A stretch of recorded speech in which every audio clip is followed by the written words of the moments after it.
Shalom kepada jemaat GBP Taman Firdaus dimanapun kau berada. Kepada teman-temanku yang ada di Bandung, Alena Tenis Group, Shalom.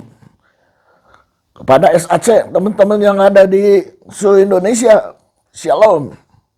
Pada saat ini saya akan berkhotbah mengenai judulnya adalah serahkan hidupmu kepada Tuhan. Serahkan hidupmu kepada Tuhan. Bahasa Inggrisnya commit your way. The Lord trusts also in Him, and He will do it. Commit di sini adalah menjalankan kehidupan, the way of life. Jadi serahkan hidup kita kepada Tuhan.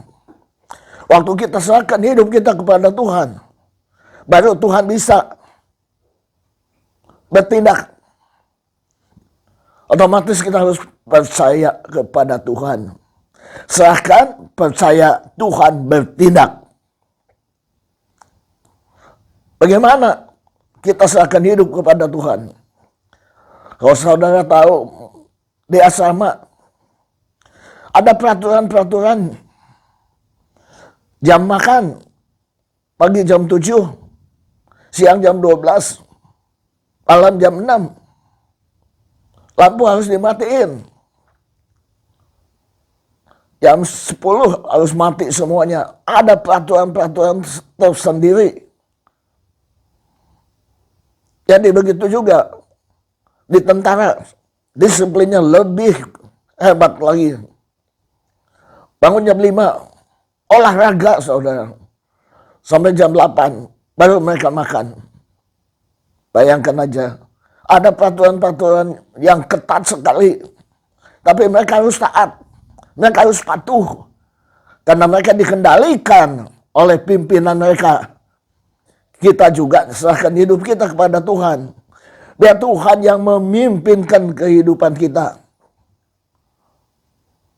Galatia 2 ayat 20. Hidupku bukan aku lagi, tetapi Dia yang hidup di dalam aku. Jadi kita ada, bukan kita lagi yang ada, tapi Yesus yang ada di dalam diri kita. Mereka melihat kemuliaan. Matius 5 ayat 16. Mereka melihat kemuliaan-Mu, kebaikan-Mu, dan memuliakan Bapa yang ada di surga. Luar biasa enggak? Kenapa kita mau serahkan hidup kita kepada Tuhan? Siapa sih Tuhan itu? Kalau kita baca di Mazmur 24 ayat 1 dan 2. Dialah empunya bumi. Waduh saudara. Dan isi-isinya. Dialah empunya dunia. Dan segala isi-isinya. Luar biasa. Di Ulangan 6 ayat 4 mengatakan. Tuhan adalah Allahku. Tuhan adalah Esa. Satu-satunya, tidak ada lagi Tuhan selain satu-satunya Tuhan. Kita bisa melihat, kita bisa membaca nama-nama Tuhan yang mencerminkan kekuatan dari Tuhan sendiri. Seperti Yehovah Jireh, Tuhan yang menyediakan. Luar biasa. Kehidupan kita Tuhan yang menyediakan. Pantas saja kita harus menyerahkan diri kepada Tuhan. Karena Dia yang memelihara kita. Yang menjagain kita. Yehovah Rafa, Tuhan adalah penyembuh. Luar biasa enggak? Kau sakit, disembuhkan. Dokter di atas segala dokter. Tabib di atas segala tabib. Siapa itu? Tuhan Yesus Kristus. Yehovah Nisi, panci kemenangan. Hanya dengan Tuhan kita keluar sebagai pemenang. Yehovah Sikenu, Yehovah Sikenu, saudara. yaitu Tuhan adalah kebenaran. Yehova Makadas, bahwa Tuhan adalah yang menyucikan kita. Yehova Syama, Tuhan yang maha hadir, saudara. Waktu kita berseru kepada Tuhan, Tuhan hadir dimanapun kita berada. Di Indonesia, di Amerika, di Cungko, dimanapun kau berada, kau berseru kepada Tuhan, Dia hadir. Yehova Shalom, Dia adalah sumber damai sejahtera. Manusia ingin supaya damai sejahtera ada di dalam kehidupan kita. Kalau kita menerima Tuhan Yesus Kristus dalam kehidupan kita, otomatis damai sejahtera ada di dalam kehidupan kita. Luar biasa. Maka itu kita menyerahkan hidup kita kepada Tuhan. Yehova Sabaoth, Tuhan adalah master, Tuhan di atas segala Tuhan yang ada di bumi ini. Luar biasa enggak?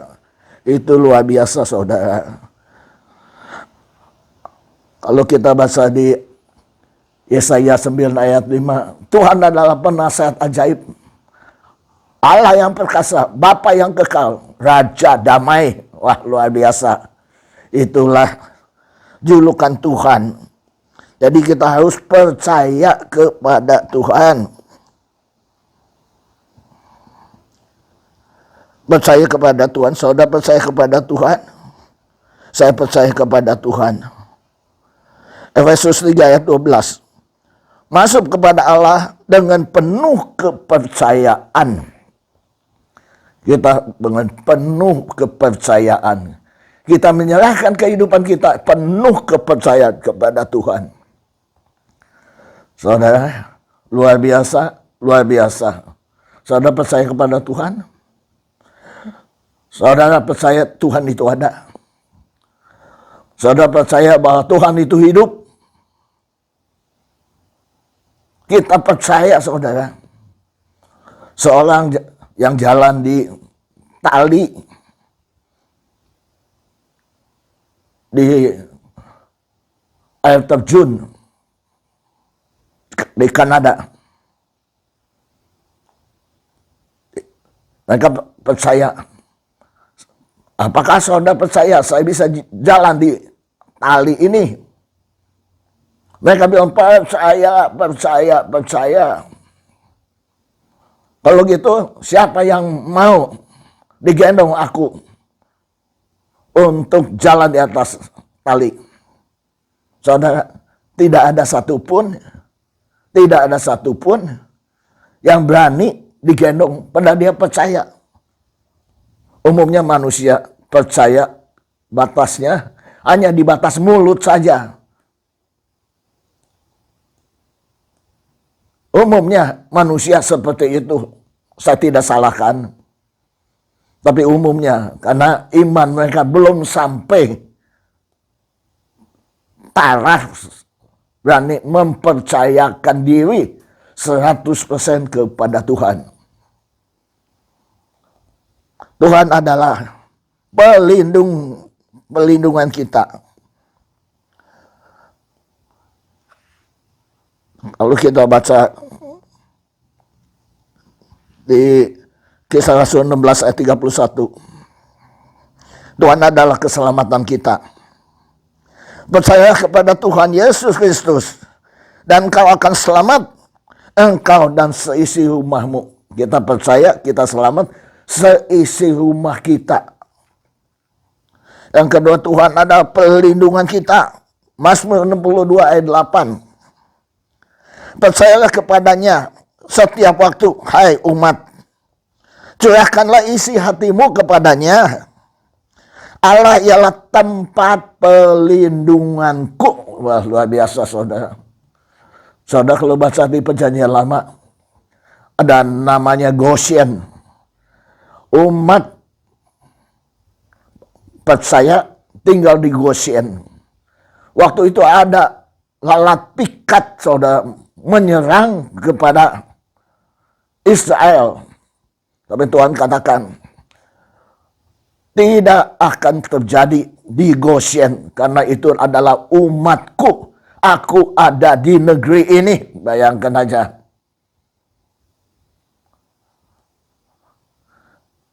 Itu ayatnya Keluaran 8 ayat 22, 23. Pelindunganku. Tuhan ada melihara kita. Mazmur 97 ayat 10. Hai orang-orang yang mengasihi Tuhan, bencilah kejahatan. Orang yang mengasihi Tuhan otomatis membenci kejahatan, membenci dosa, membenci segala perilaku-perilaku yang tidak baik, yang tidak benar. Dia yang memelihara nyawa orang-orang yang dikasihnya. Tuhan memelihara orang-orang yang dikasihinya. Nyawanya Tuhan pelihara. Dan akan melepaskan mereka di tangan orang fasik. Di orang jahat. Tuhan bisa lepaskan. Jadi ada keselamatan, ada perlindungan, ada pemeliharaan Tuhan di dalam kehidupan kita, saudara.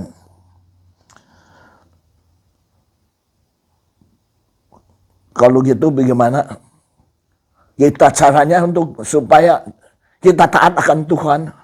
Bagaimana dengan suara Tuhan dalam kehidupan kita?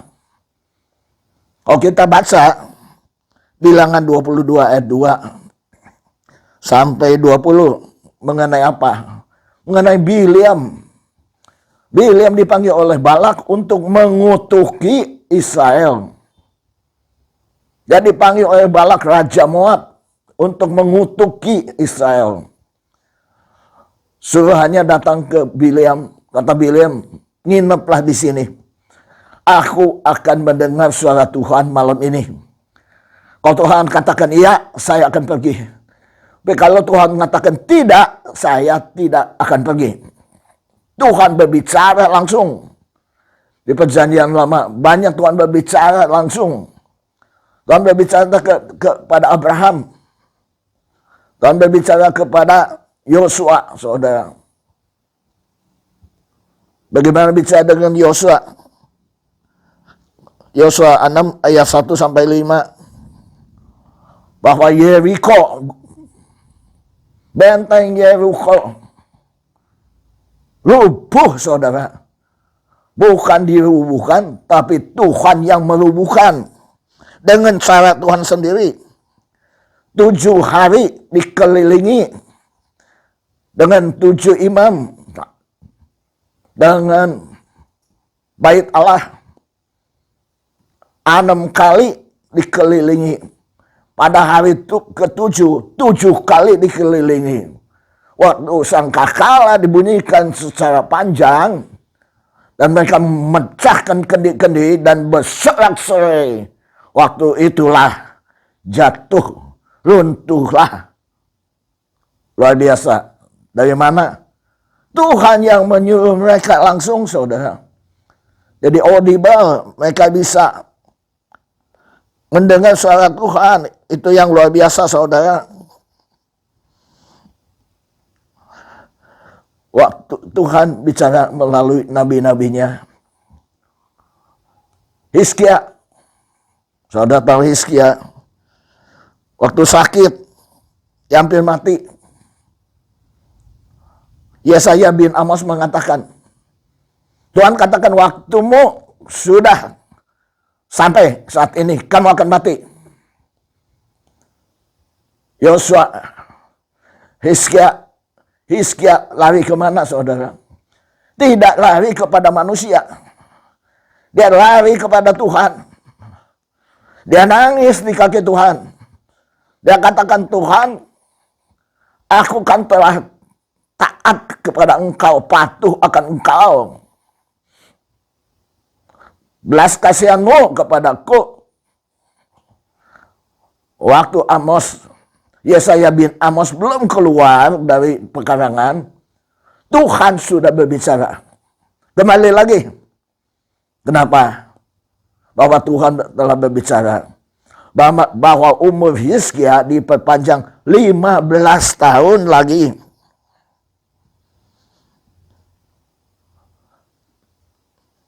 Tuhan berbicara melalui firman Tuhan. Kalau kita baca di Matius 4 ayat 1 sampai 11.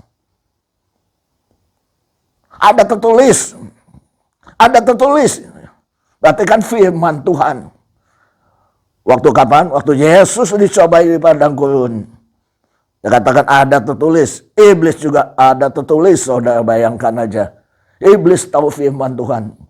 Jadi kalau kita tidak tahu firman Tuhan, kebangetan sekali. Yang kelima adalah melalui Roh Kudus yang ada di dalam diri kita. Saudara tahu mengenai Paulus. Kisah Rasul 16 ayat 6 sampai 9. Waktu itu Paulus datang ke Asia, dicegah oleh Tuhan, oleh Roh Kudus, Roh Yesus, supaya dia tidak memberitakan Injil di sana.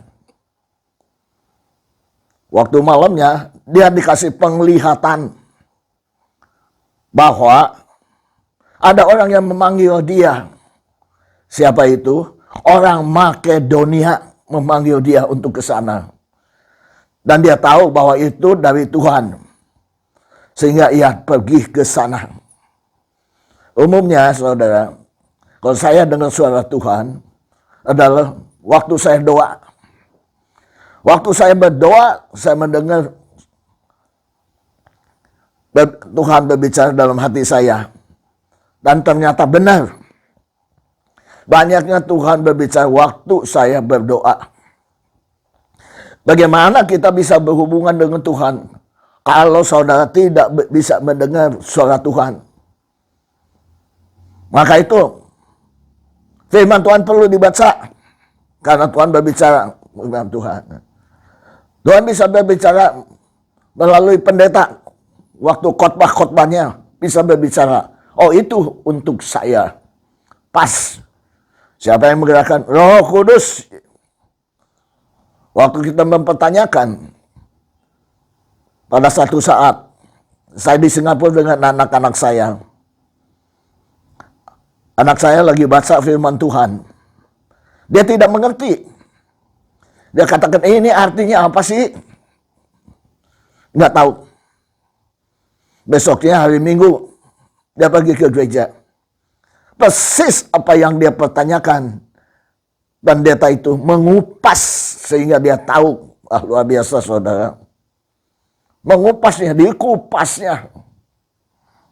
Luar biasa saudara. Itulah saudara. Kalau kita mau sungguh-sungguh. Ada filosofi Cina mengatakan demikian. Manusia terlalu mau menang sendiri. Tandanya tidak punya teman. Kalau kita pengen menang sendiri, kita tidak punya teman dimanapun juga. Di dalam keluarga, jangan debat. Engkau menang, kasih persaudaraan, pudar. Di dalam cinta kasih, jangan debat.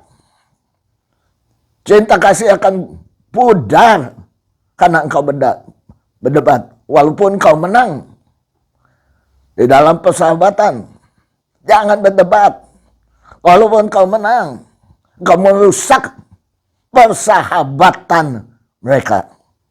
Jadi ingat baik-baik, yang didebatkan adalah kebenaran, tapi yang dipertaruhkan adalah hubungan. Yang luka batin diri sendiri. Hitam adalah hitam, putih adalah putih. Biarkanlah waktu yang menentukannya, yang membuktikannya, saudara. Lebih banyak damai.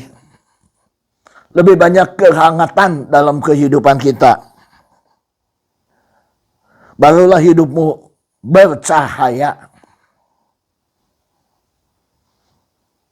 Jangan harapkan setiap orang mengerti akanmu. Jangan harapkan setiap persoalan akan jalan dengan lancar. Sesibuk apapun, Curilah waktu untuk bersantai, sesibuk apapun juga. Curilah waktu untuk bersantai, saudara. Karena itu adalah kesehatanmu. Waktu engkau lelah, berhentilah sejenak. Janganlah kehilangan kegembiraan. Asalkan dalam hati ada rumah, pasti engkau tidak akan tersesat. Bersama Tuhan, tidak semua jalan dengan lancar. Tadi udah disebutkan, memang betul. Seorang wanita, ibu rumah tangga, dia patuh akan Tuhan. Dia melakukan firman Tuhan dalam kehidupannya. Sungguh-sungguh dia melakukan. Tapi hidupnya jatuh, saudara. Tapi tetap dia mengandalkan Tuhan. Dia percaya. Diberkatilah orang yang mengandalkan Tuhan. Yeremia 17 ayat 5 dan 7. Terkutuklah orang yang mengandalkan manusia. Dia tetap mengandalkan Tuhan. Sampai satu hari cuma makan satu kali. Dan itu uang cuma 10.000 untuk makan, saudara. Nggak punya uang lagi. Bayangkan, saudara. Jadi ingat baik-baik. Kalau Tuhan sedang mendidikmu sampai ke bawah sekali, ingat baik-baik. Tuhan akan mengangkat engkau tinggi-tinggi. Ternyata beberapa bulan kemudian, dia dipanggil di tempat dia bekerja dahulu. Dan diangkat lagi. Diberikan mobil, saudara. Dia punya mobil tapi untuk keluarga. Diberikan mobil lagi, diangkat dan dipakai. Dan cukup gajinya luar biasa untuk menghidupi dia. Luar biasa, saudara. Itu yang luar biasa, saudara. Saya punya penyakit. Sepertinya nggak sembuh-sembuh.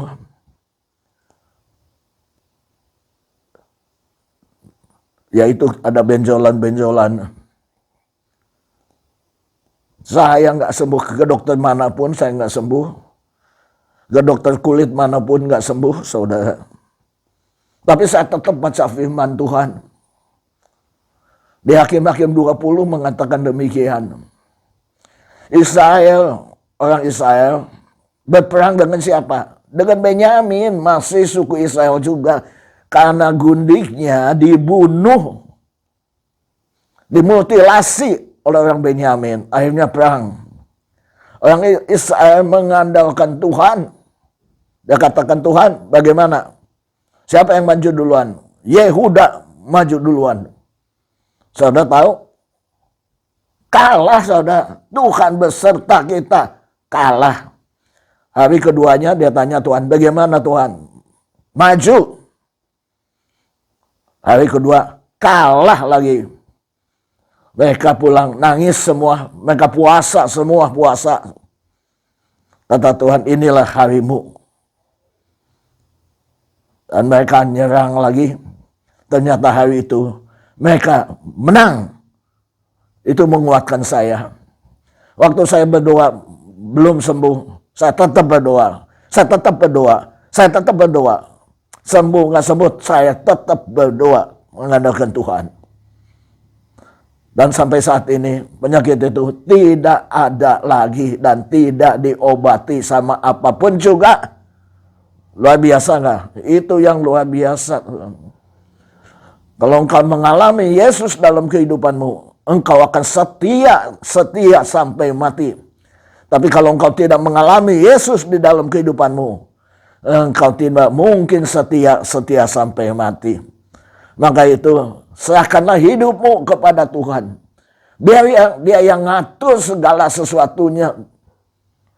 Kehidupanmu, cara hidupmu, dia yang ngatur semuanya.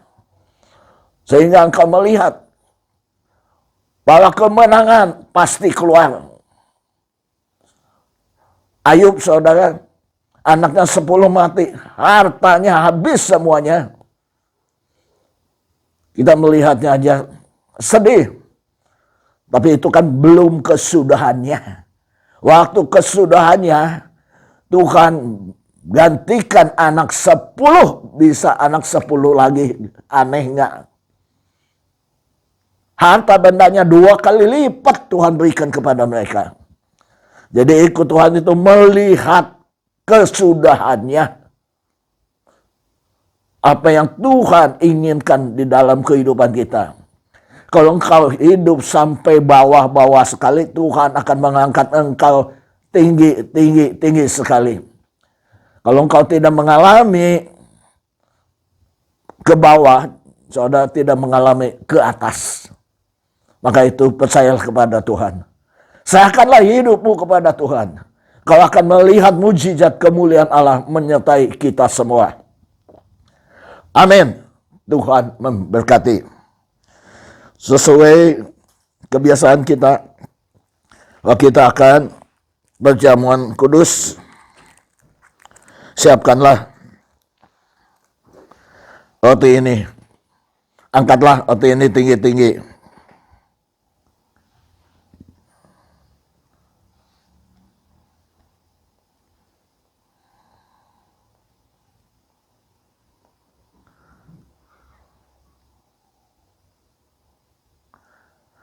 Sesuai dengan firman Tuhan, angkatlah roti ini. Sebab apa yang telah kuteruskan kepadamu, telah aku terima dari Tuhan. Yaitu bahwa Tuhan Yesus pada malam waktu ia diserahkan mengambil roti. Dan sesudah itu ia mengucapkan syukur atasnya. Ia memecah-mecahkannya dan berkata, inilah tubuhku yang diserahkan bagi kamu. Perbuatlah ini menjadi peringatan akan aku. Dalam nama Tuhan Yesus Kristus. Mari kita bersama-sama untuk memakannya. Angkatlah cawan ini tinggi-tinggi. Demikian juga ia mengambil cawan sudah makan lalu berkata, cawan ini adalah perjanjian baru yang dimeteraikan oleh darahku. Perbuatlah ini setiap kali kamu meminumnya menjadi peringatan akan aku. Sebab setiap kali kamu makan roti ini dan minum cawan ini, kamu memberitakan kematian Tuhan sampai ia datang untuk kedua kalinya.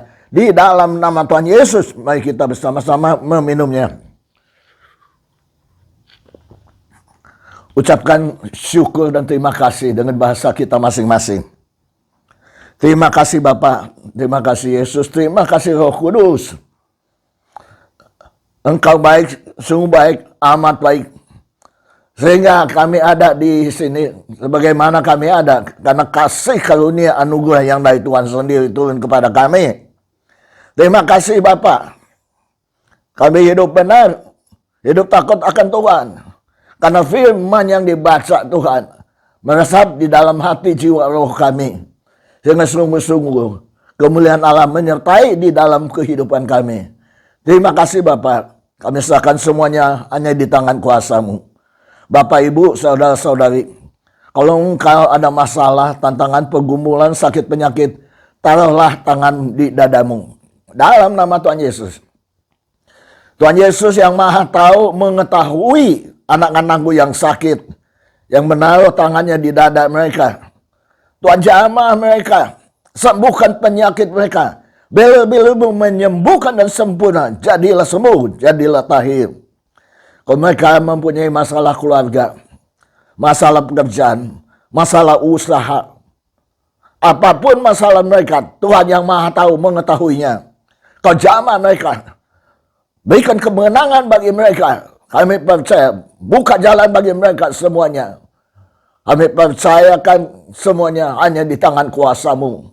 Sehingga mereka mendapatkan pekerjaan, mereka mendapatkan usahanya kembali normal. Permasalahan keluarga Tuhan bereskan. Dalam nama Tuhan Yesus. Terima kasih Bapa. Kami serahkan semuanya hanya di tangan kuasa pimpinan-Mu. Hanya dalam nama Tuhan Yesus kami telah berdoa dan mengucapkan syukur. Angkatlah kedua tangan. Terimalah berkat. Terimalah berkat anugerah dari Allah Bapa. Damai sejahtera dari Yesus Kristus. Persekutuan persatuan penghiburan dari Roh Kudus. Yang menghibur dan mempersatukan umat-Mu di tempat ini. Sekarang sampai selama-lamanya. Hanya di dalam satu nama-nama di atas segala nama. Penguasa langit dan bumi dengan seisinya. Namanya Tuhan Yesus Kristus. Kami telah berdoa dan mengucapkan syukur. Haleluya. Yang percaya katakan amin. Tuhan memberkati.